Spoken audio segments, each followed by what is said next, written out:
Lorsque nous avons appris l'arrivée de notre champion d'État, le ministre d'État Téné Bréma Ouattara, vraiment nous étions tous stupéfaits et très contents ici dans la commune d'Abobo.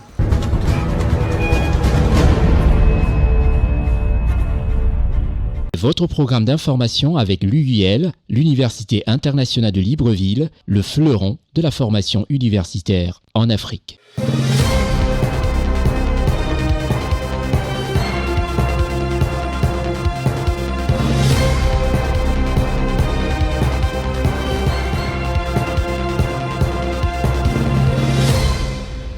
Madame, Messieurs, merci de nous recevoir chez vous à ce programme baptisé Constieka Weekly News. Un programme où nous allons sillonner pratiquement un bon nombre de pays africains pour vous montrer surtout leurs atouts.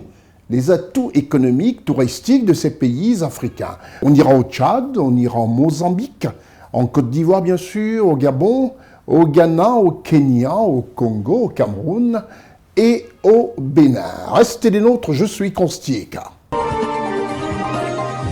Avant de démarrer et de quitter la gare avec ce TGV de l'information vraie africaine, nous avons décidé, pendant les petites prémices, de faire tout simplement une incursion sur la politique française. Parce que c'est celui-là qu'on aime bien, parce qu'il a du charisme, et c'est quand même un des rares qui est passé par la case prison, en France, surtout de par son statut. Il s'agit du président Nicolas Sarkozy. Nous avons décidé de faire cette incursion grâce à nos correspondants en France qui ont décidé de nous envoyer des petits éléments. Et ça fait plaisir de parler à l'entrée de cette émission déjà du président Nicolas Sarkozy. L'événement en France, c'est la sortie de son livre, Le journal d'un prisonnier. Le livre de Nicolas Sarkozy qui bat un record de vente. Et c'est une affluence incroyable. Partout où il passe, de Paris à Marseille, et récemment, dans le 16e arrondissement parisien, il y était pour la dédicace de son livre. C'était du jamais vu pour la dédicace d'un livre. Comme pour dire, il faut faire attention sur les spéculations, il est resté hyper populaire, l'ancien président le plus charismatique de France, à savoir Nicolas Sarkozy. On se le regarde. J'ai eu ma dédicace, j'ai vu Monsieur Sarkozy. Comment vous l'avez trouvé ? Je l'ai trouvé fatigué. Fatigué. Je crois qu'il est fatigué, il en a marre. En forme, très combatif. Je trouve courageux. Ça fait du bien de revoir le président dans cette forme-là. Lui, il nous remerciait d'être là pour lui, mais moi, je dis merci d'être là pour nous. Pour moi, c'est le patron, quoi.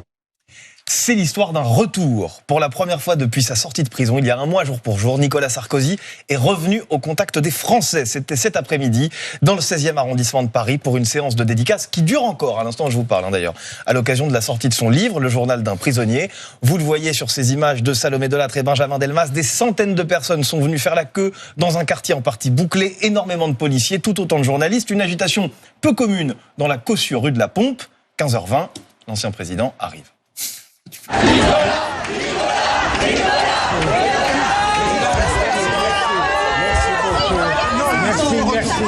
Merci beaucoup. C'est vraiment gentil, merci. Mais il faut que je puisse avancer. On vous aime, monsieur, on vous aime, on est avec vous. Merci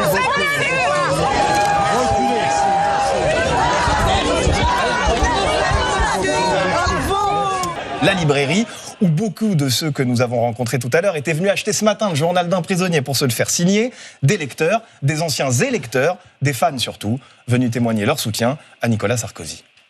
Vous venez d'arriver ? Ouais. Il va falloir attendre un peu là. Bah ouais, mais il faut ce qu'il faut quand il faut voir Sarko. Vous êtes prête à tout pour le voir ? Ah oui, c'est mon idole. Moi, je suis très contente qu'il soit sorti. Il n'a pas à être enfermé, il y a des gens qui font bien plus grave et qui sont en liberté. Je veux surtout lire ce qu'il a écrit quand il était prisonnier politique. Prisonnier politique ? Oui, quand il a été séquestré, prisonnier politique, oui. Les prisonniers politiques, c'est dans des régimes autoritaires ou dictatoriaux ? Exactement, ce qu'on vit en ce moment. Qu'on lui retire la Légion d'honneur, c'est inadmissible. C'est simplement une vengeance. Ils ont voulu se payer un président de la République.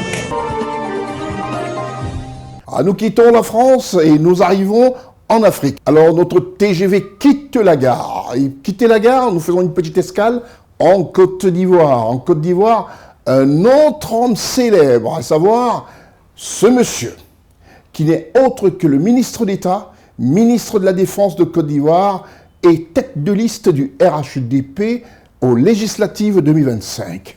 Il a démarré avec quelque chose de fabuleux. Nous avons regardé à Bobo quelque chose qui s'est passé.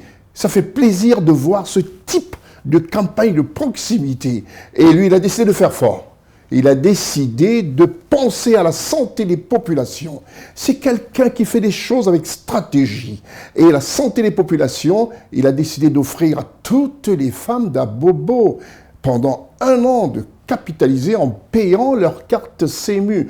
Pour ceux qui nous regardent du côté de la France, c'est comme la sécurité sociale, eh bien, il offre ça à toutes les femmes. Et regardez son type de campagne sur cet aspect spécifique. On se le regarde. Bonsoir les mamans. Aïni oula ambaj. Écoutez-moi très bien. Voyana mais. Écoutez-moi très bien. Voyana mais très bien. C'est M. Ténébrahima qui nous envoie vers vous. Agnam ministre Farma, ministre d'État, Ténébrahima Ouattara. Actuellement, vous nous voyez comme pour les fous.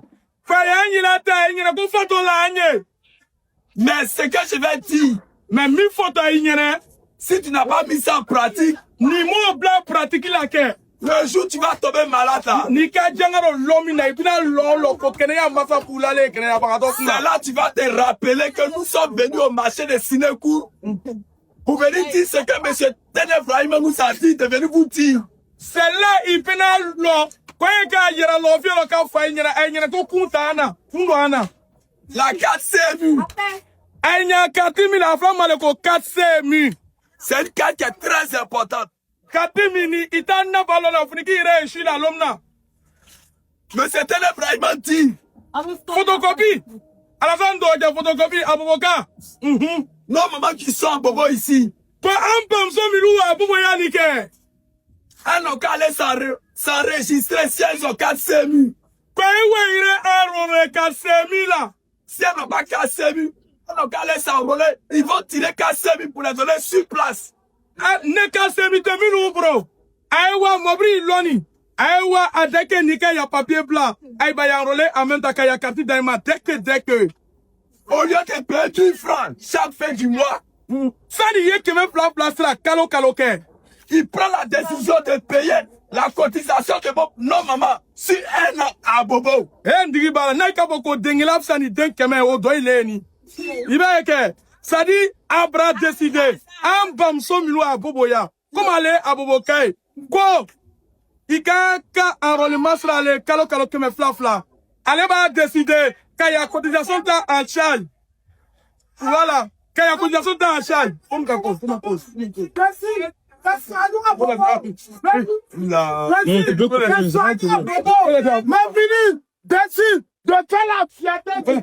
Voilà.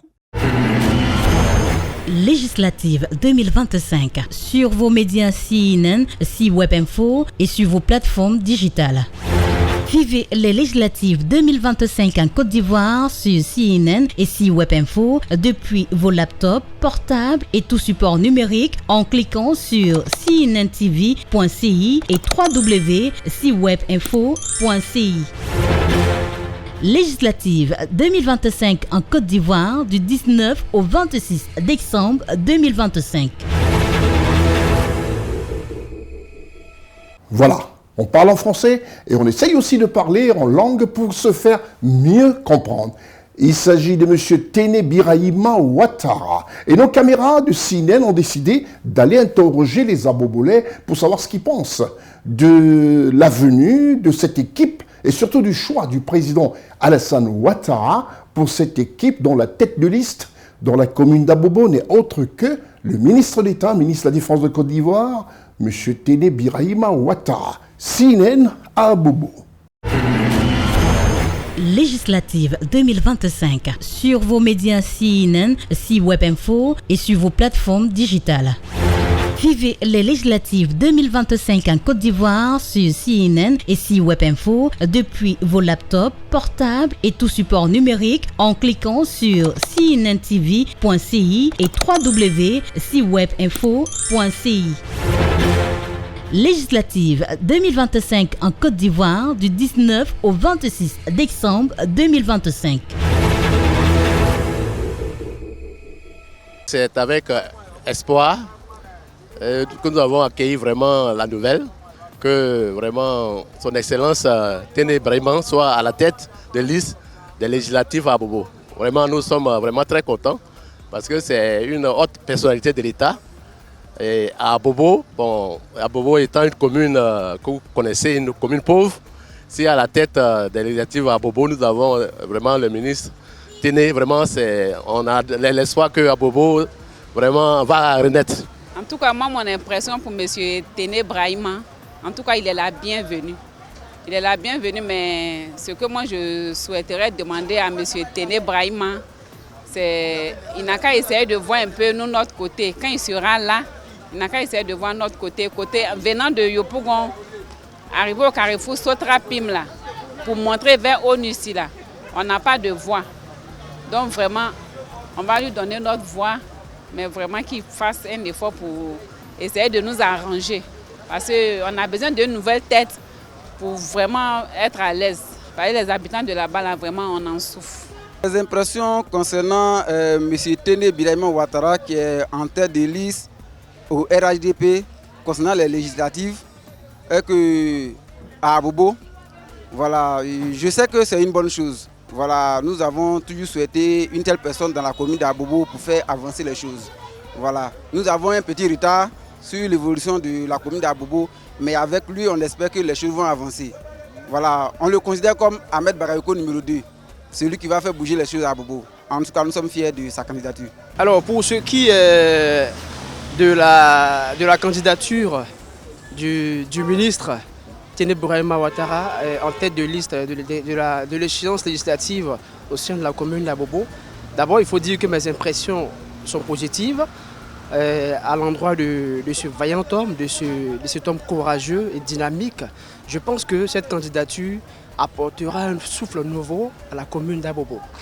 D'abord, il faut dire que l'échiquier, l'étendue du territoire national en est témoin de ses faits et gestes et également de plusieurs choses qu'il a apportées au sein de l'État du Côte d'Ivoire. Donc sa candidature ne peut être que positive à mon endroit. Nous sommes contents d'abord pour Téné Brahima Ouattara. Ben, nous savons déjà que ce monsieur, il vient pour remplacer directement Ahmed Bakayoko. Il va essuyer les larmes des Abobolais. Vraiment, nous l'attendons bien. Et j'appelle aussi toute la population d'Abobo de sortir massivement pour voter pour Téné Brahima.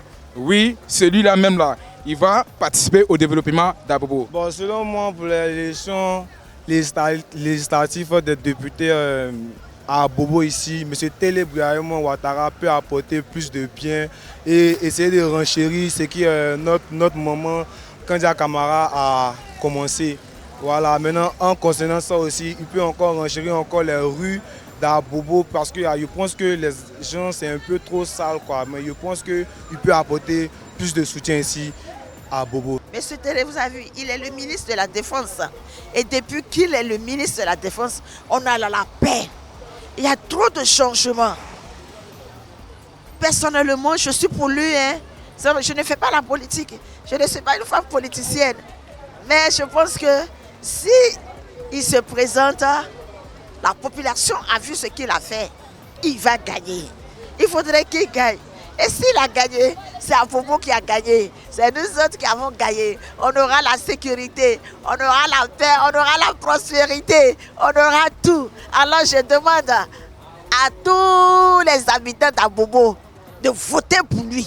Nous ne sommes pas là pour la politique, mais nous sommes là pour l'avenir de notre chère patrie, la Côte d'Ivoire. Vous avez compris? Donc on vote pour lui. Au niveau des élections législatives ici à Bobo, lorsque nous avons appris l'arrivée de notre champion d'État, le ministre d'État Téné Brahima Ouattara, vraiment nous étions tous stupéfaits et très contents ici de la commune d'Abobo. Parce que déjà il a déjà montré ses preuves étant ministre d'État, ministre de la Défense. Et nous savons comment il a sécurisé la Côte d'Ivoire, comment il a bouclé vraiment les frontières de la Côte d'Ivoire pour ne pas qu'il y ait des mains obscures qui quittent à l'étranger pour venir. Et vraiment ici à Bobo, nous savons s'il vient ici, d'abord, nous allons avoir la sécurité. De deux, nous lui disons qu'il est déjà député, il a déjà été élu. Et c'est la formalité que nous partons remplir le jour des élections, le 27. Et vraiment, nous comptons sur lui. Parce qu'il nous a toujours dit un nouveau à Bobo. Et nous comptons sur cette nouveau Abobo avec Téné Braima Ouattara. Vous savez tout maintenant.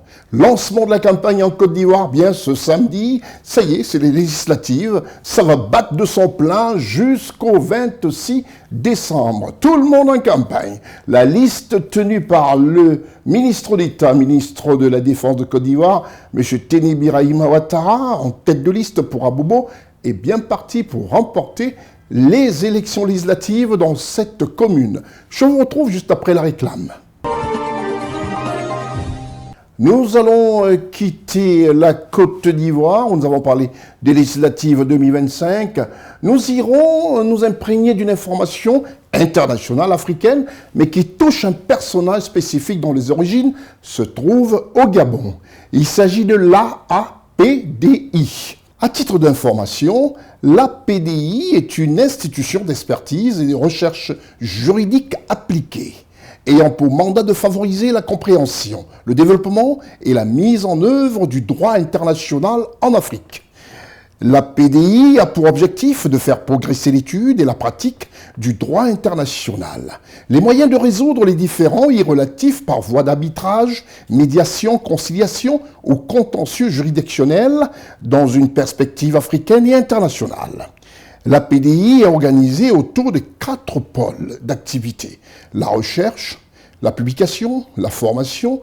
La PDI, qui est cette académie africaine de la pratique du droit international, vise à relier les chercheurs, les praticiens et les experts qui consacrent leurs travaux à la transnationalisation du droit, en portant un regard appuyé sur son centre de gravité qu'est l'Afrique, pour créer un environnement propice à la pensée créative afin de permettre l'innovation de l'entrepreneuriat. C'est un organisme international au sein duquel on retrouve pratiquement de nombreuses personnalités, des professeurs en droit, des experts, et un choix a été porté, elle a été élue pour faire partie des membres élus de cette organisation, la PDI, à savoir l'ancien président de la Cour constitutionnelle du Gabon, Madame Dr Marie-Madeleine Boranzo. Pour en savoir un peu plus sur cette organisation et surtout sur son élection, d'être aujourd'hui membre élu de cette organisation, on regarde ce reportage. Dr Marie-Madeleine Boranzo, magistrat émérite et ancienne présidente de la Cour constitutionnelle gabonaise, a été récemment élue membre du curatorium de l'Académie africaine de la pratique du droit international. Elle a pris part il y a quelques jours en visioconférence à la toute première réunion du dit organe international composé d'éminents professeurs, avocats, magistrats européens et africains. Ce fut un grand honneur pour cette icône mondiale d'origine gabonaise et une grande reconnaissance à son égard pour tous les efforts déployés à travers le monde. Rappelons que les membres de cette académie sont répartis à travers plusieurs pays, France, Belgique, tous les pays africains. Notons que la première réunion de tous ces cadors du droit s'est tenue le 12 décembre 2025 à 15h en visioconférence.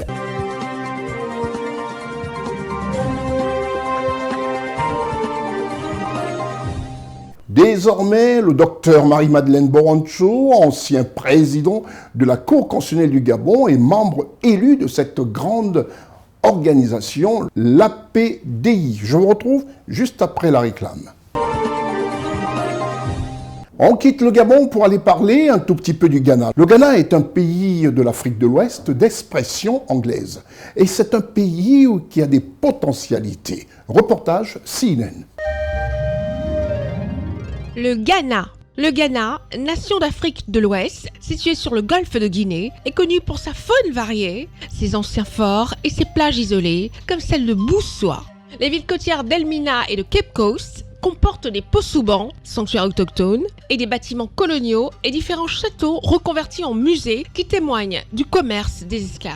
Au nord de Cape Coast, le vaste parc national de Kakoum permet d'emprunter un pont suspendu au-dessus de la canopée de la forêt tropicale.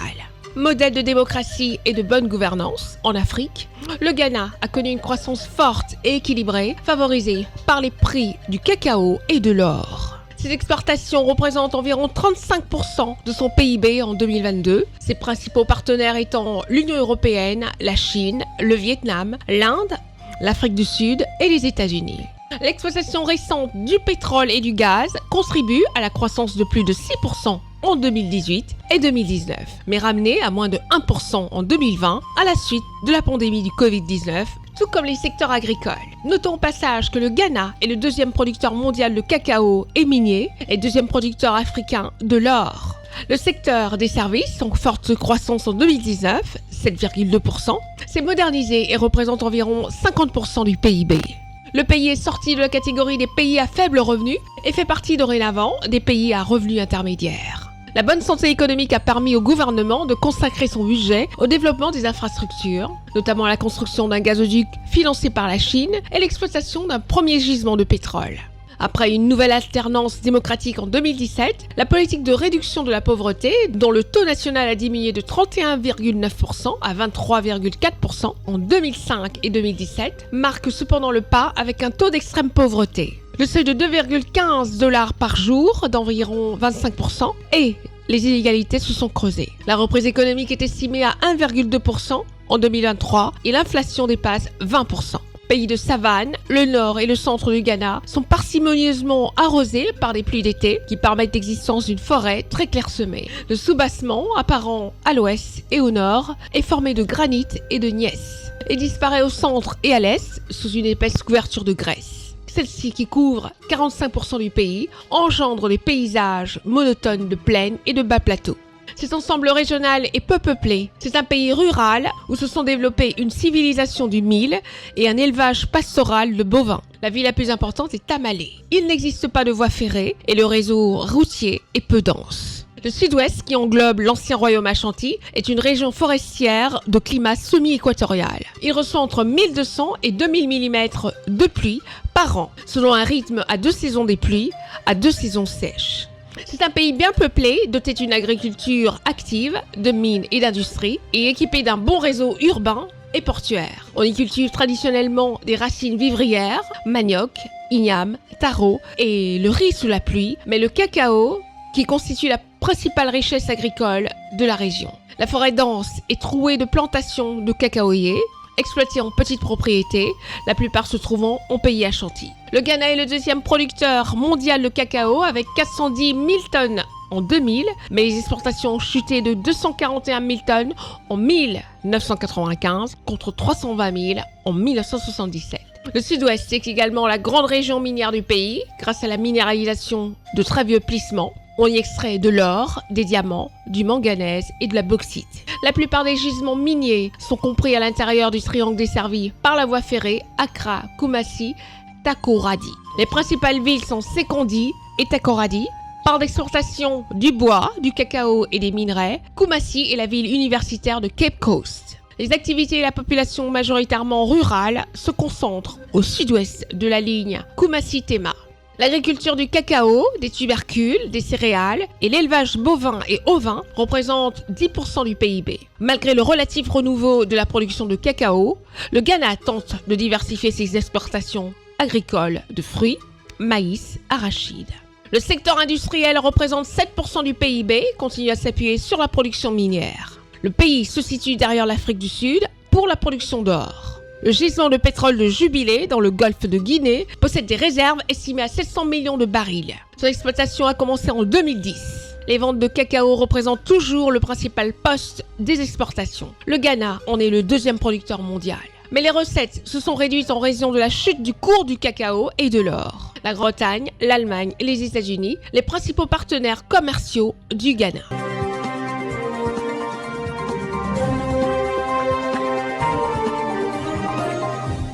Un autre pays d'expression anglaise, à savoir le Kenya.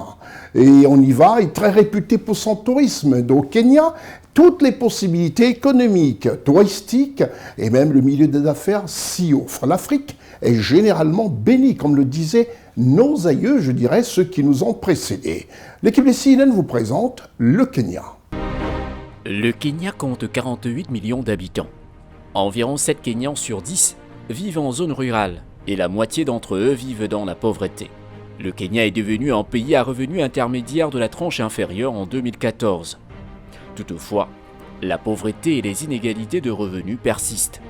Près de 3,5 millions d'habitants nécessitent une aide alimentaire.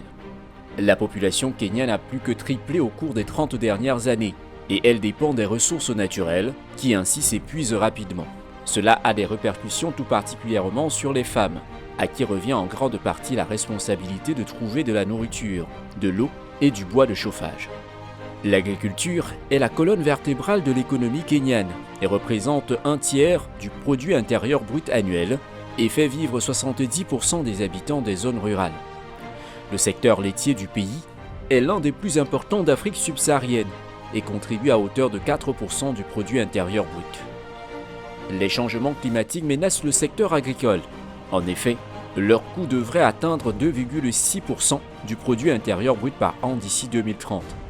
La production agricole étant lourdement dépendante des précipitations et près de la moitié de l'élevage étant pratiqué dans les zones arides et semi-arides, la sécheresse et les pluies chaotiques ont une grande incidence sur l'agriculture. Le Fonds international de développement agricole soutient la stratégie de transformation et de croissance du secteur agricole du pays en octroyant un prêt aux petits producteurs et aux acteurs de la filière laitière et céréalière, notamment les petits commerçants et les transformateurs alimentaires. De plus, il s'efforce d'améliorer l'accès aux services financiers ruraux. Le programme d'options stratégiques du pays pour la période 2020-2025 vise à favoriser la gestion communautaire des ressources naturelles dans une logique de résilience face au changement climatique, à améliorer l'accès aux actifs favorisant la productivité, aux technologies, à la finance rurale et aux services, à faciliter l'accès à des technologies post-production et au marché. Désormais, le Fonds international de développement aide non seulement les zones rurales productives, mais aussi et surtout les régions arides et semi-arides du pays. Ce changement s'inscrit dans la droite ligne de l'engagement des autorités à améliorer l'irrigation, les services de vulgarisation, la commercialisation et l'accès aux services financiers dans les zones qui enregistrent un fort taux de pauvreté. Conformément à une approche axée sur le marché, la priorité est accordée au secteur de l'horticulture, des produits laitiers, des céréales et la finance rurale. Le secteur agricole emploie 71% de la population rurale et représente près de 69,7% des revenus de l'exportation. Près de 1,3 million de ménages élèvent du bétail laitier. L'équipe de CNN Télévision choisit de vous présenter le Kenya, ce pays d'Afrique de l'Est possédant un littoral sur l'océan Indien. Il comprend la savane, des régions lacustres, la vallée du Grand Rift et des zones montagneuses. Il accueille également une faune incluant des lions, des éléphants et des rhinocéros. Des safaris au départ de Nairobi, la capitale, permettant d'explorer la réserve du Masai Mara, renommée pour la migration annuelle des Nyuks, ainsi que le parc national d'Amboseli, offrant une vue imprégnable sur le mont Kilimanjaro, culminant à 5895 mètres d'altitude. Le lac Nakuru est un lac de soude situé au Kenya, dans la vallée du Grand Rift. Le site est protégé par un parc national et est désigné comme site Ramsar en raison de l'intérêt de sa zone humide. Nairobi est la capitale du Kenya. Outre son centre urbain, la ville comporte aussi le parc national de Nairobi, une grande réserve où vivent des rhinocéros noirs, une espèce menacée, ainsi que des girafes, des zèbres et des lions. Juste à côté se trouve un orphelinat pour éléphants réputé, géré par la David Chesdrick Wildlife Trust. Nairobi est également souvent le point de départ des safaris au Kenya. L'environnement du parc national de Nairobi est assez typique avec la brousse au beau milieu de la ville et l'aéroport voisin qui accueille les avions atterrissant dans la ville. Un contexte qui ne semble perturber en aucun cas les animaux qui continuent de vivre dans leur état sauvage. L'entrée principale du Kifaru Arc, comme on surnomme le parc, se situe dans Langata RD. Cependant, vous êtes tout à fait en mesure de rejoindre le parc depuis Haiti River Gate, notamment si vous comptez poursuivre vos aventures à Mombasa ou à Amboseli par la suite. En ce qui concerne le déplacement, je vous conseille la solution la plus économique, qui consiste à prendre le Pack Shuttle. Il s'agit d'un grand bus KWS qui prend la porte principale pour accéder au parc. Attention, vous devez réserver à l'avance pour bénéficier du transport proposé par KWS. Dans cet univers considéré à juste titre comme le royaume des animaux, les véhicules sont admis dans le parc, mais ceux qui souhaitent marcher sont invités à essayer le Walking Safari. Accompagné d'un guide local, vous découvrirez les meilleurs spots du parc pour observer tranquillement les animaux. Une faune d'une grande richesse sera visible sur les points d'eau notamment. Outre les rhinocéros noirs, qui existent en cinquantaine dans le parc, des autruches, des gnous, des lions, des léopards, ainsi que des phacochères, complètent aussi la population animale. Je vous suggère spécialement Hippopolis. Ce point d'eau sert le lieu de rendez-vous incontournable aux bêtes assoiffées. Vous adorerez pister des troupeaux d'hippopotames, s'abreuver et jouer dans des piscines naturelles. La flore du parc, c'est une végétation atypique. On parle souvent des animaux sauvages de Nairobi, mais peu de gens seulement s'intéressent à sa flore. Pourtant, étonnamment riche. En sachant que le Kenya est l'un des pays les plus boisés de l'Afrique, on ne serait pas surpris si le parc national de Nairobi est considéré comme un véritable jardin botanique en pleine ville. Des espèces très prisées foisonnent dans le parc.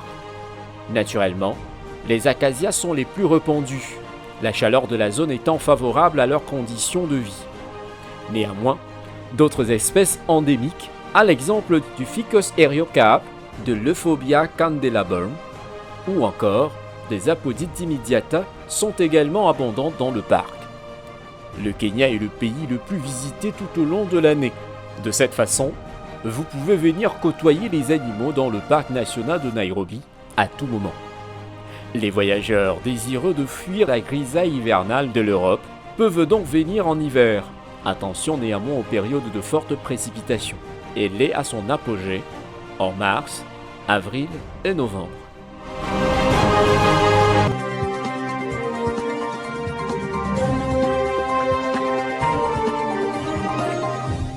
Nous avons décidé dans cette émission de présenter différents pays, de vous montrer comme ça en ce mois de décembre les différents atouts. Vous êtes au nord, vous voulez venir en Afrique, regardez ce qui se passe et comment sont tous ces pays dans ce programme qui ne donne que l'information vraie. Nous quittons le Kenya pour vous parler du Congo. Le Congo qui est présidé par son Excellence Denis Sassou Nguesso, chef de l'État congolais. Les atouts du Congo sur le plan touristique et économique. Pays d'Afrique centrale, la République du Congo, encore appelée Congo-Brazzaville, s'étend sur une superficie de 342 000 km². Sa population s'élève à 5,7 millions d'habitants, dont 47% sont âgés de moins de 18 ans. Plus de la moitié de la population se concentre dans les deux villes principales du pays, dont Brazzaville et Pointe-Noire. Le territoire est l'un des moins denses d'Afrique, avec 14,8 habitants au kilomètre carré. En grande partie recouverte de forêts tropicales, la République du Congo abrite l'une des plus vastes zones de tourbières tropicales, écosystème fragile qui joue un rôle crucial dans la régulation du climat. Le secteur pétrolier représente environ la moitié du produit intérieur brut du pays et 80% de ses exportations, ce qui fait de la République du Congo le troisième producteur d'Afrique subsaharienne. La République du Congo possède en outre d'abondantes ressources minières, pour la plupart encore non exploitées. Le gouvernement congolais donne la priorité aux questions de gouvernance institutionnelle, économique, financière, sociale et inclusive. Depuis les statistiques mises à jour au mois d'avril 2024, le Congo affiche un indice de capital humain de 0,42. La République du Congo se situe en dessous de la moyenne pour sa catégorie, qui se situe à 0,48 pour les pays à revenus intermédiaires de la tranche inférieure. Le pays n'a que faiblement progressé dans les domaines de la santé et de l'éducation sur l'indice du développement humain. La mortalité infantile demeure élevée, avec un taux de 32 décès pour 1000 naissances vivantes. À la fin de l'enseignement primaire, seuls 37% des enfants atteignent les niveaux de compétences requis en mathématiques et 48% en français. L'accès à l'électricité concerne 67% de la population dans les zones urbaines, contre seulement 12,4% dans les zones rurales. L'accès à l'eau potable est un autre domaine dans lequel des améliorations potentielles pourraient être apportées. 74% de la population a accès à une source d'eau potable. Mais ce chiffre est nettement inférieur dans les zones rurales, soit 46% malgré les ressources hydrologiques considérables du pays. Selon les estimations, l'activité économique du Congo a augmenté de 1,9% en 2023, contre une estimation de 1,5% en 2022, sous l'impulsion du secteur non pétrolier. Cependant, la croissance du produit intérieur brut réel par habitant est restée négative en 2023, et l'incidence de la pauvreté a donc légèrement augmenté, pour atteindre les 46,8% de la population selon les estimations. La réforme en cours des subventions au carburant aide à maintenir les excédents budgétaires, mais a également contribué à une augmentation temporaire de l'inflation en 2023, ce qui a atteint les 4,3%. L'inflation des denrées alimentaires a ralenti en 2023 mais reste élevée à 4,3%, ce qui devrait continuer à affecter davantage les segments les plus pauvres de la population, qui consacrent généralement une part plus importante du budget de leur ménage à l'alimentation. La hausse des prix du pétrole, l'amélioration de la gestion de la dette et les accords de restructuration de la dette ont contribué à rétablir la viabilité de la dette au second semestre 2021. Le produit intérieur brut devrait accroître à un rythme de 3,5% en 2024 et de 3,4% en moyenne en 2025-2026. Bien que les vulnérabilités de la dette restent élevées, le ratio dette-PIB devrait diminuer pour atteindre les 81% en 2026 contre 96% en 2023.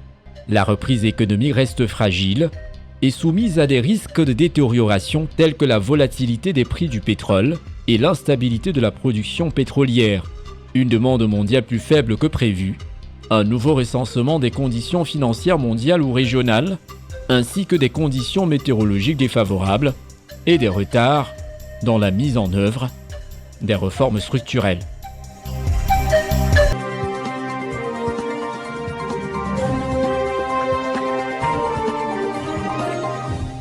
Nous restons en Afrique centrale, au Cameroun. Et au Cameroun, le pays est présidé par son Excellence Paul Biya. Quels sont les atouts du Cameroun? Que rengorge ce pays? Reportage CNN.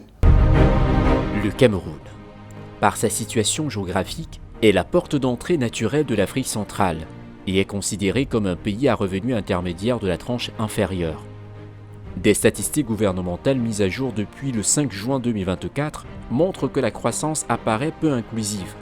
Le taux de pauvreté est passé de 39,9% en 2007 à 37,5% en 2014, soit un taux comparable à celui des pays les moins avancés en sigle PMA.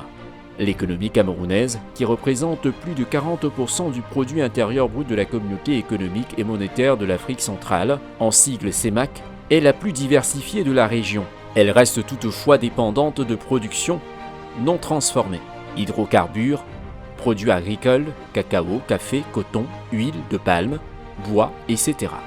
Après une phase de décélération suite à la crise de matières premières de 2014, la croissance de l'économie camerounaise s'est légèrement raffermie en 2018, avant de ralentir à nouveau en 2019 et de s'effondrer en 2020 sous l'effet de la pandémie de Covid-19, puis de reprendre son cours en 2021. La production pétrolière est depuis de nombreuses années orientée à la baisse. Elle n'atteignait plus que 70 000 barils par jour en 2018. Des espoirs sont néanmoins placés dans la mise en exploitation des réserves de gaz, un premier gisement de gaz naturel destiné à l'exportation dont la capacité de production maximale, en année pleine, est estimée à 35 000 barils par jour, a été mise en exploitation en mars 2018, au large de la ville de Kribi. Un autre projet est actuellement en étude, mais il ne devrait pas voir le jour avant plusieurs années. L'activité dans le secteur non pétrolier est restée relativement dynamique malgré la crise. Son rythme de croissance a toutefois sensiblement ralenti en raison de la persistance des conditions économiques difficiles, telles que la baisse de la commande publique, les lenteurs dans les processus d'appurement des aérés de paiement de l'État, la dégradation des conditions sécuritaires et du climat des affaires. La croissance camerounaise a été tirée de l'investissement public, moyennant un endettement en augmentation rapide. La dette publique représentait 45,8% du produit intérieur brut en 2021, contre 21,5% en 2014. Le Cameroun a conclu en juin 2017 un programme de facilité élargie de crédit, en sigle FEC, avec le Fonds monétaire international, d'un montant de 666 millions de dollars américains, qui est arrivé à son terme en septembre 2020. Un nouvel accord triennal au titre de la facilité élargie de crédit a été approuvé par le Fonds monétaire international le 29 juillet 2021, pour un montant de 689,5 millions de dollars américains.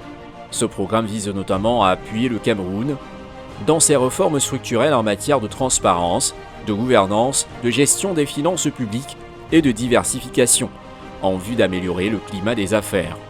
Dans le cadre de la réponse à la crise sanitaire, le pays a également bénéficié de 2 prêts du Fonds monétaire international au titre de la facilité de crédit rapide, en abrégé FCR, d'un montant de 136 milliards de francs CFA en mai 2020, puis de 87 milliards de francs CFA en octobre 2020, du moratoire sur le service de la dette extérieure, décidé par le Club de Paris et le G20, prolongé jusqu'en décembre 2021, ainsi que des appuis budgétaires et d'aides directes pour renforcer le système de santé.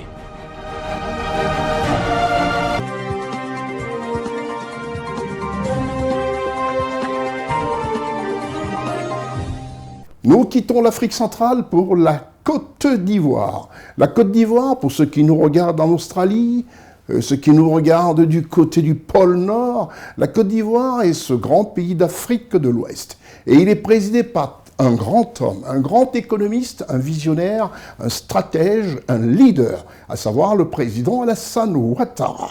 Vous verrez quels sont les atouts de la Côte d'Ivoire. Reportage CNN. La Côte d'Ivoire est la première économie de l'Union économique et monétaire ouest-africaine, avec 40% du produit intérieur brut de la zone. Elle possède de solides infrastructures, deuxième port d'Afrique subsaharienne, d'importants réseaux routiers, aéroports aux normes internationales. La Côte d'Ivoire est le premier producteur de cacao au monde, avec plus de 40% du marché.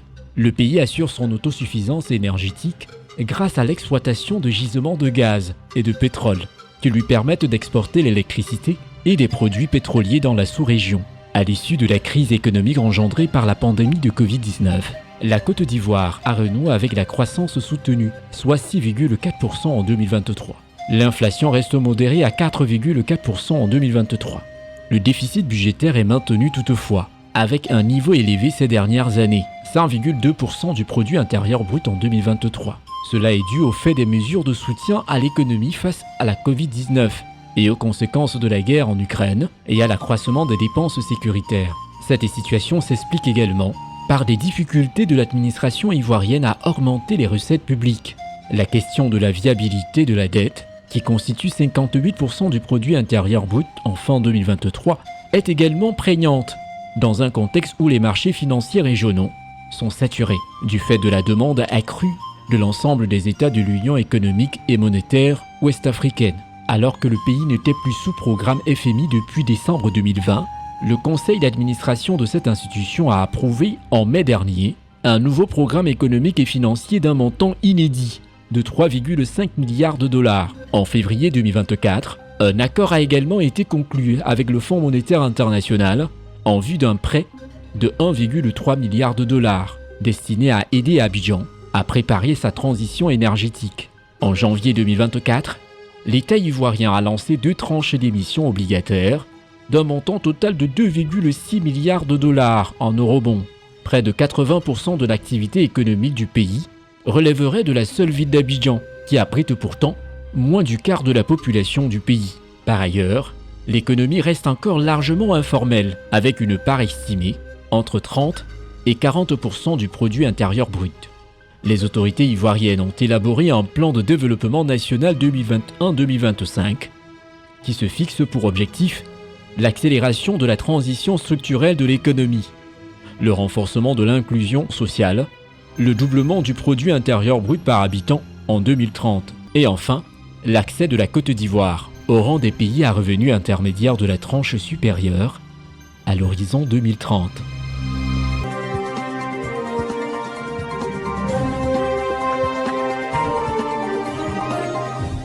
Après la Côte d'Ivoire, aux dernières élections présidentielles, le président Alassane Ouattara a brillé de mille feux avec un score historique, 89,77%. Le président a tout mérité. C'est un pays qu'il a transformé, qu'il a refusé de laisser complètement tomber dans les oublis. C'est un très grand président aujourd'hui qui fait d'énormes choses.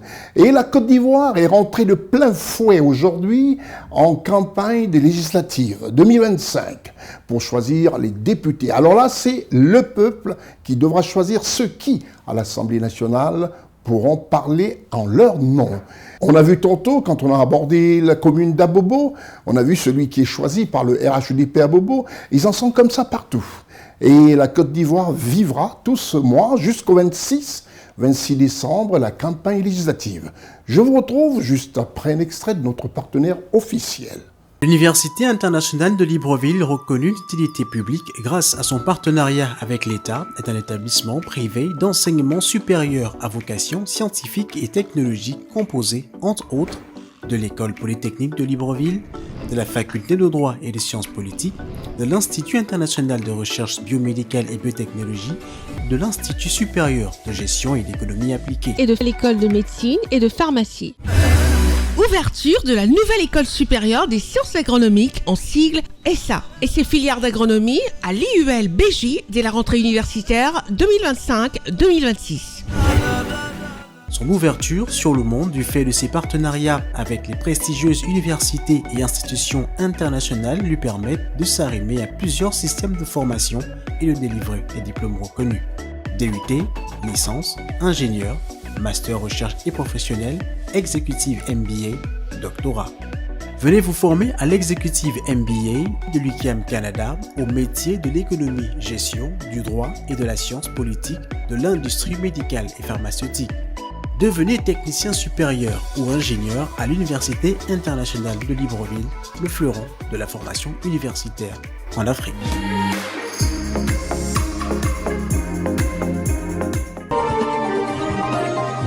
Nous allons parler d'un autre pays, le Bénin. Oh, ce pays qui a failli basculer complètement au niveau -1, -2. Mais heureusement qu'il y a certains qui restent des patriotes.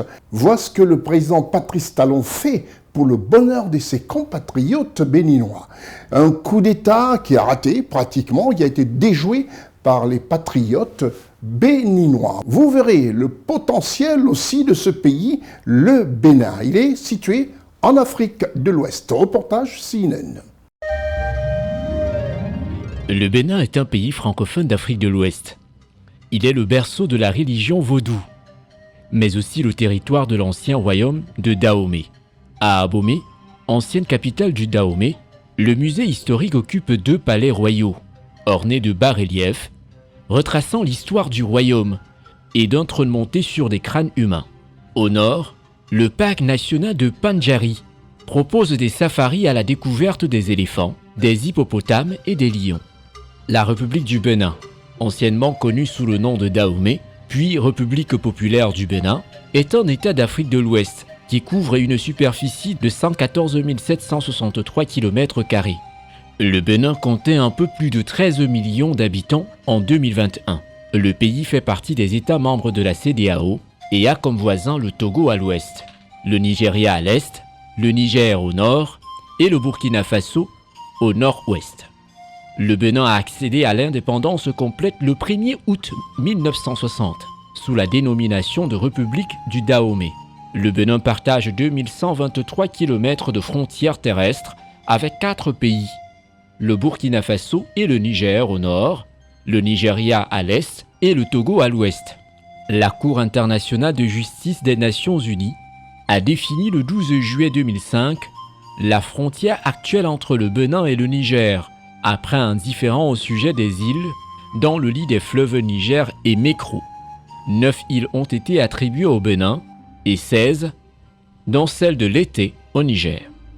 Le territoire, formé d'une étroite bande de terre orientée perpendiculairement à la côte, s'étend du nord au sud sur une longueur d'environ 672 km. Il atteint une largeur de 324 km, en son point le plus large, dans sa partie septentrionale.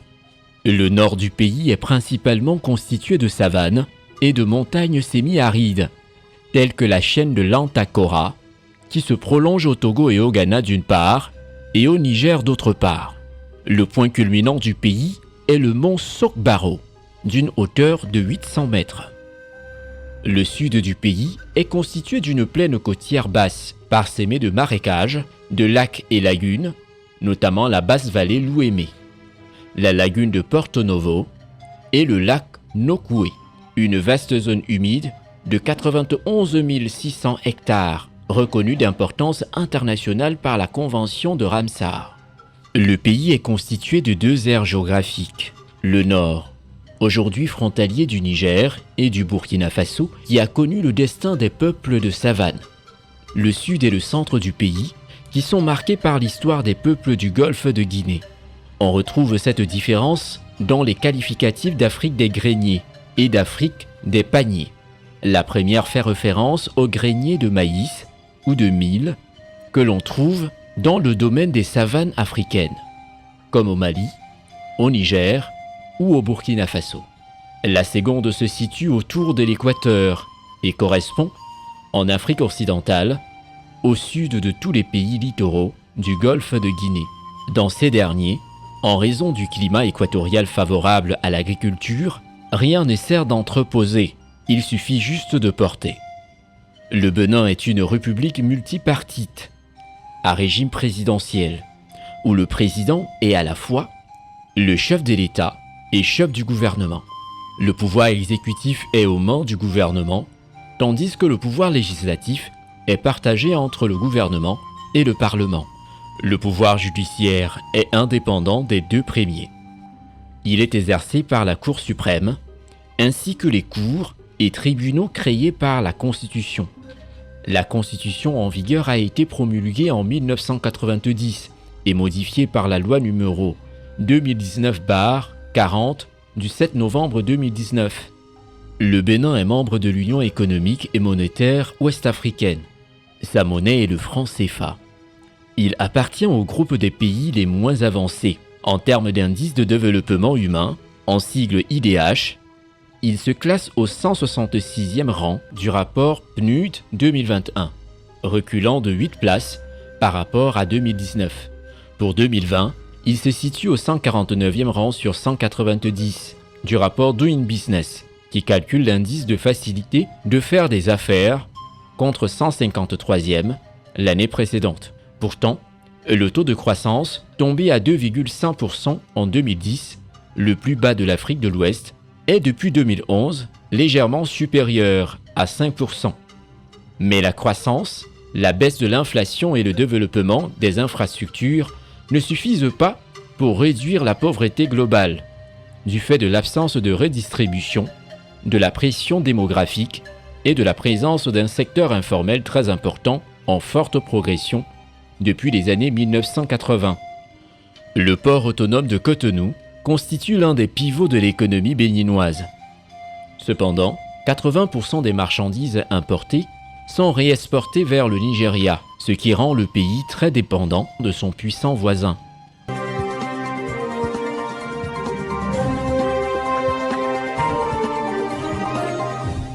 Nous quittons le Bénin pour encore l'Afrique centrale. Et là, nous allons parler du pays présidé par son Excellence Brice Clotaire Oligui Nguema, qui a décidé de passer à la vitesse supérieure et de faire changer ce pays pour que les Gabonais, ou surtout ceux qui ont été au Gabon depuis quelques mois, n'y reconnaissent plus rien. Tout a changé et tout continue de changer. Le président, tout ce qu'il a promis, il les met en œuvre. Et au Gabon, nous allons voir aussi comment est ce pays sur le plan touristique et économique. Reportage CNN. Le Gabon. Situé en Afrique centrale, le Gabon dispose d'importantes ressources naturelles. Avec une façade maritime sur l'océan Atlantique, il est bordé par le Cameroun, la Guinée équatoriale et la République du Congo. Malgré sa vaste superficie, principalement forestière, le Gabon ne compte que 2,3 millions d'habitants en 2023. La capitale est Libreville et sa superficie entière est de 267 667 km². Le niveau d'urbanisation du Gabon est l'un des plus élevés d'Afrique. avec plus de 80% de sa population résidant dans les zones urbaines. Les deux principales villes, Libreville et Port-Gentil, abritent près de 59% des habitants. La jeunesse est un trait distinctif de sa démographie. La moitié de la population a moins de 20 ans, et alors que le taux de fécondité en milieu urbain est de 4 enfants par femme. Il grimpe à 6 en zone rurale. Pionnier en matière d'écologie, le Gabon s'efforce activement de protéger sa forêt tropicale, ce qui fait de lui un absorbeur net de carbone. Il agit en champion des initiatives de neutralité carbone. Son écosystème diversifié offre des sols fertiles, des ressources côtières abondantes et des pêcheries. Cependant, malgré son potentiel économique, le pays peine à traduire la richesse de ses ressources en une croissance durable et inclusive. Le Gabon, pays d'Afrique centrale, situé sur la côte atlantique, possède d'importants parcs protégés. Le domaine côtier forestier du célèbre parc national de Luango abrite une faune variée, des gorilles aux hippopotames en passant par les baleines. Le parc national de la Lopé est principalement composé de la forêt tropicale.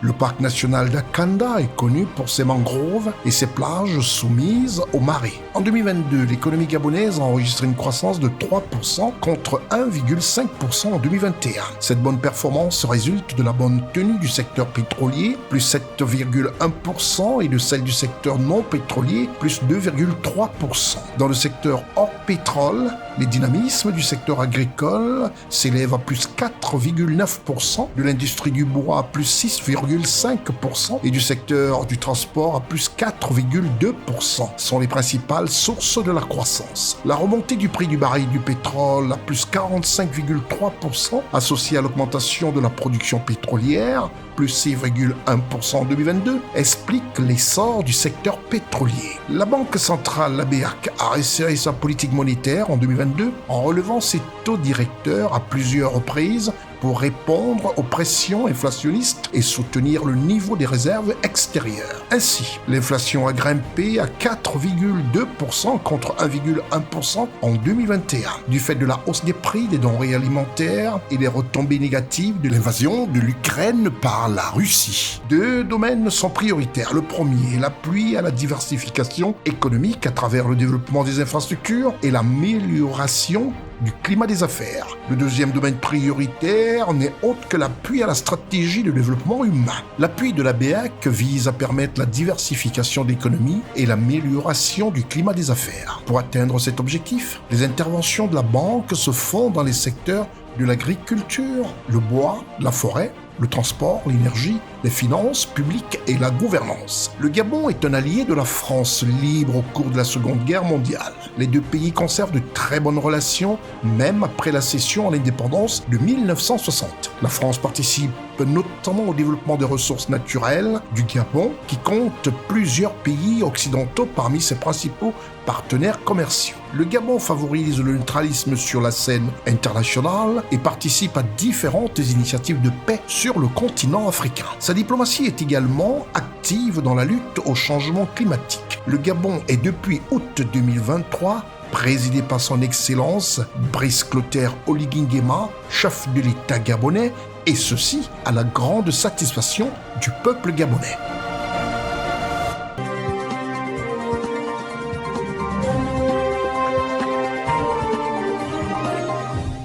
Quand on parle du Sahel, pour les moins avertis, cela concerne l'Afrique de l'Ouest et autres. Non, aussi quand on parle du Sahel, il y a certains pays qui sont logés en Afrique centrale. Sur la crête du Cameroun, le Tchad. Le Tchad, présidé par son Excellence Mahamat Idriss Déby Itno, chef de l'État du Tchad. Quels sont les atouts économiques du Tchad? Quels sont ses atouts touristiques? Qu'est-ce que c'est le Tchad? Reportage CNN. Le Tchad est un pays d'Afrique centrale sans accès à la mer, frontalier de la Libye au nord, du Soudan à l'est, de la République centrafricaine au sud, du Niger à l'ouest, du Nigeria à l'ouest, sud-ouest et du Cameroun au sud-sud-ouest. La capitale est N'Djamena avec une devise monétaire, le franc CFA. Les langues officielles sont le français et l'arabe. La population estimée à 17 072 000 habitants selon les indices 2022 et la superficie est de 1,284 millions de kilomètres carrés. Le Tchad est un pays indépendant depuis 1960. Le 20 avril 2021, au lendemain de l'annonce de sa réélection par la Commission électorale nationale indépendante, en sigle CENI, le président en exercice du Tchad, Idriss Déby Itno, au pouvoir depuis plus de 30 ans, est décédé des suites de ses blessures après avoir participé au combat contre le groupe armé du Front pour l'alternance et la concorde au Tchad, en sigle FAXT, qui avait engagé une offensive depuis la Libye. Un conseil militaire de transition, en sigle CMT, dirigé par le fils de l'ancien chef de l'État, Mahamat Idriss Déby Itno, a été mis en place le jour même, alors qu'une charte de la transition a provisoirement remplacé la Constitution. Elle prévoyait la mise en œuvre d'une transition pacifique, d'une durée limitée à 18 mois, incluant tous les courants politiques et la société civile, et devant mener à l'organisation d'élections libres et transparentes afin de permettre un retour à des institutions démocratiques dans les meilleurs délais. Le 26 avril 2021, le CMT a nommé un premier gouvernement civil sous l'égide d'Albert Pahimi Padaké. Le 20 octobre 2022 devait marquer la fin officielle de la transition politique de 18 mois. Lors de l'adoption des conclusions du dialogue national inclusif, celle-ci a néanmoins été prolongée de 2 ans maximum. Un deuxième gouvernement dit d'unité nationale a été nommé le 14 octobre sous l'égide du Premier ministre Saled Kezabo. La seconde phase de la transition a d'emblée été marquée par des manifestations survenues le 20 octobre qui ont fait plus de 118 morts et 300 blessés, entraînant un surcroît de tensions politiques. Le 17 décembre 2023, les Tchadiens ont été appelés aux urnes et se sont prononcés en faveur d'une nouvelle constitution consacrant un État unitaire fortement décentralisé. Le 1er janvier 2024, Success Masra a été nommé à la tête d'un nouveau gouvernement. Sur sa politique étrangère, le Tchad est membre fondateur du G5 Sahel, dont il a assuré la présence de février 2021 à février 2023. Le Tchad est fortement engagé dans le règlement de la crise au Sahel. Il a payé un lourd tribut au cours des opérations des forces armées tchadiennes d'intervention au Mali, en sigle Fatim, mené dans l'Adrar des Ifogars aux côtés des forces françaises. Le Tchad s'est également investi militairement au Sahel en ayant participé à la force conjointe du G5 Sahel et en ayant déployé un contingent au sein de la MINUSMA, près de 1500 personnes. Le Tchad assure en outre depuis 2019 la présidence de la communauté des États sahélo-sahariens, en sigle CEN-SAD. Le produit intérieur brut tchadien, en sigle le PIB, est de l'ordre de 12,7 milliards de dollars américains et le PIB par habitant est de 716,8 dollars américains, selon les indices de 2022.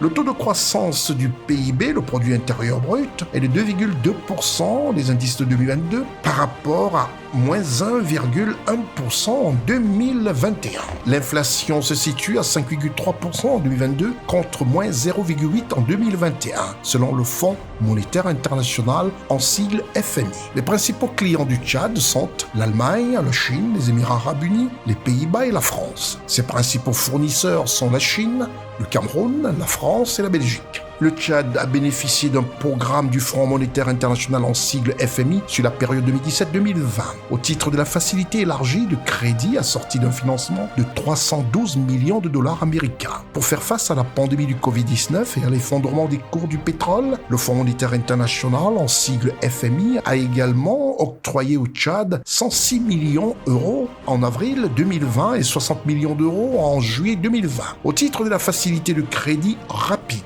Le Tchad a par ailleurs bénéficié de l'initiative de suspension du service de la dette du G20 et du Club de Paris et sollicité le cadre commun pour les traitements de dette du G20 et du Club de Paris. En décembre 2021, le conseil d'administration du Fonds monétaire international en sigle FMI a approuvé un nouvel accord au titre de la facilité élargie de crédit en faveur du Tchad, à hauteur d'environ 571 millions de dollars américains. Le Tchad est parvenu en novembre 2022 à un accord accord au niveau du comité des créanciers sur un protocole d'accord visant à assurer la viabilité de la dette.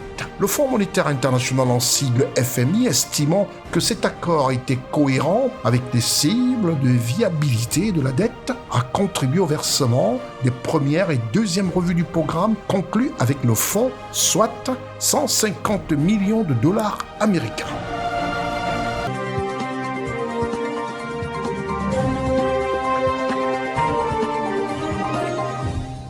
Une fois n'est pas coutume, il nous arrive souvent d'aller dans des pays où du côté de la zone francophone en Afrique, on en parle moins. On a décidé de faire une escapade de ce côté, vous montrer aussi quels sont les atouts touristiques, économiques de ce très beau pays d'Afrique, à savoir le Mozambique. Reportage CNN.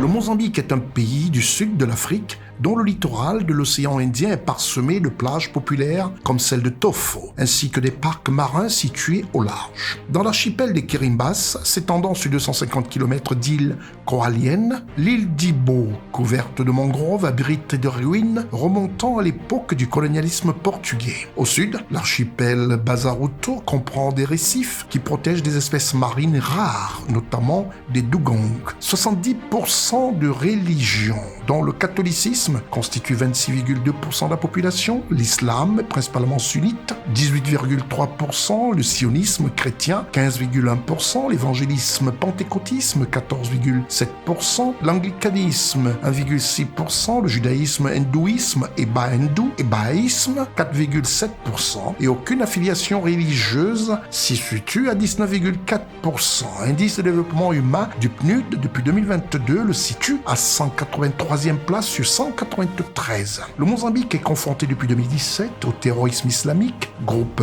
Al-Shabaab, ayant prêté allégeance à l'État islamique, ayant provoqué plus de 5000 morts et 1 million de déplacés internes.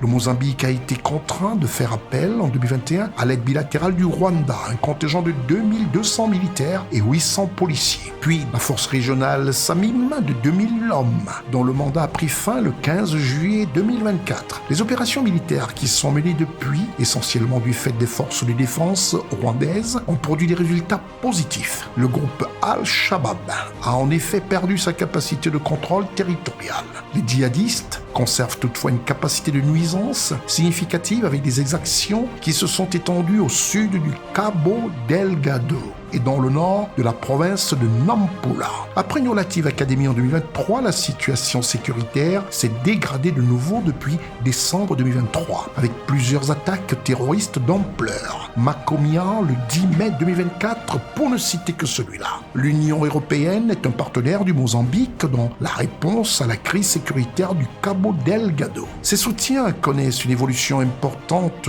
avec d'une part la prolongation du soutien rwandais jusqu'en janvier 2028, le déploiement de 2000 soldats supplémentaires sur le terrain et l'envoi de moyens aériens offensifs, et d'autre part la transformation du budget 2024 de la mission de formation en sigle EUTM en une mission d'assistance militaire en sigle EUMAM pour un mandat de 2 ans. De surcroît, alors que la Samim s'est retirée du Cabo Delgado le 15 juillet 2024, les troupes sud-africaines et tanzaniennes resteront à titre bilatéral sur le terrain jusqu'à la fin de l'année. Le Mozambique est régulièrement classé parmi les pays les plus vulnérables aux conséquences du changement climatique. En 2019, les cyclones Idai et Kenneth ont frappé la région de Beira et le Cabo Delgado. En 2020 et 2022, le pays a subi la tempête Eloise, à nouveau dans la région du Beira, et le cyclone Gombe en mars. Membre fondateur de la Communauté de développement d'Afrique australe, en sigle SADC, le Mozambique cherche à valoriser son positionnement géographique de débouché maritime des régions enclavées d'Afrique centrale.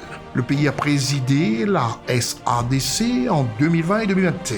Les relations avec l'Afrique du Sud sont étroites. Premier partenaire économique du Mozambique, ces relations sont nourries par le voisinage, l'attraction économique et les relations historiques des partis frères anti-apartheid en sigle ANC et en sigle Frelimo. Le Mozambique est également partie prenante au mouvement des non-alignés depuis 1976. Le Mozambique cherche par ailleurs à diversifier ses partenariats. La Chine est un partenaire important second partenaire commercial, premier créancier bilatéral du Mozambique, avec 39% de l'encours ou 2,2 millions de dollars de dette, moins 21% de la dette totale.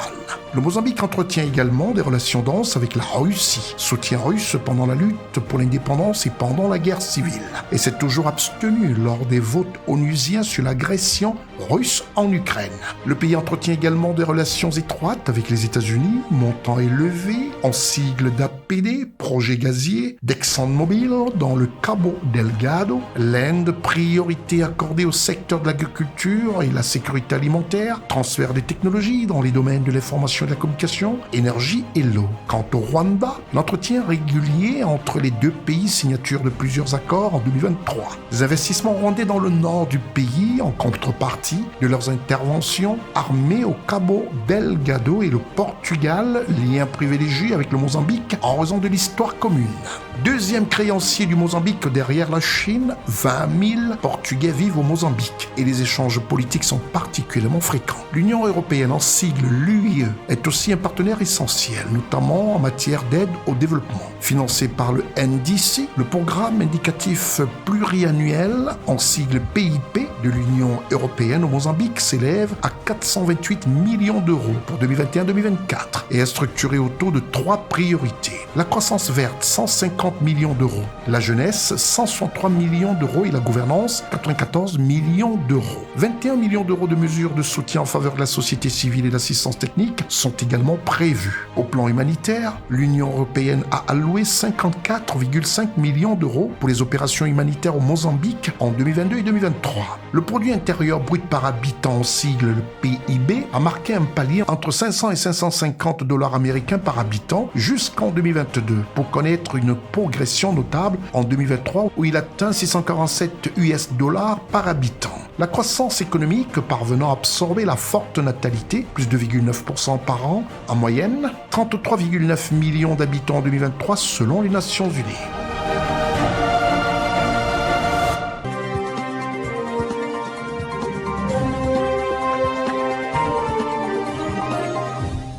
Tout en souhaitant tout simplement à tous les Ivoiriens de la métropole et se situer en province de participer de manière saine et dans la paix aux législatives 2025, dont tous les candidats ont lancé pratiquement leur campagne aujourd'hui, et ce jusqu'au 26, et le 27 d'aller gentiment dans la paix procéder au vote de leur champion. Je vous retrouve juste après un zeste à notre partenaire officiel. L'Université internationale de Libreville, reconnue d'utilité publique grâce à son partenariat avec l'État, est un établissement privé d'enseignement supérieur à vocation scientifique et technologique composé, entre autres, de l'École polytechnique de Libreville, de la Faculté de droit et des sciences politiques, de l'Institut international de recherche biomédicale et biotechnologie, de l'Institut supérieur de gestion et d'économie appliquée, et de l'École de médecine et de pharmacie. Ouverture de la nouvelle école supérieure des sciences agronomiques, en sigle ESSA, et ses filières d'agronomie à l'IUL BJ dès la rentrée universitaire 2025-2026. Son ouverture sur le monde du fait de ses partenariats avec les prestigieuses universités et institutions internationales lui permettent de s'arrimer à plusieurs systèmes de formation et de délivrer des diplômes reconnus. DUT, licence, ingénieur, master recherche et professionnel, exécutive MBA, doctorat. Venez vous former à l'exécutive MBA de l'UQAM Canada au métier de l'économie, gestion, du droit et de la science politique de l'industrie médicale et pharmaceutique. Devenez technicien supérieur ou ingénieur à l'Université internationale de Libreville, le fleuron de la formation universitaire en Afrique.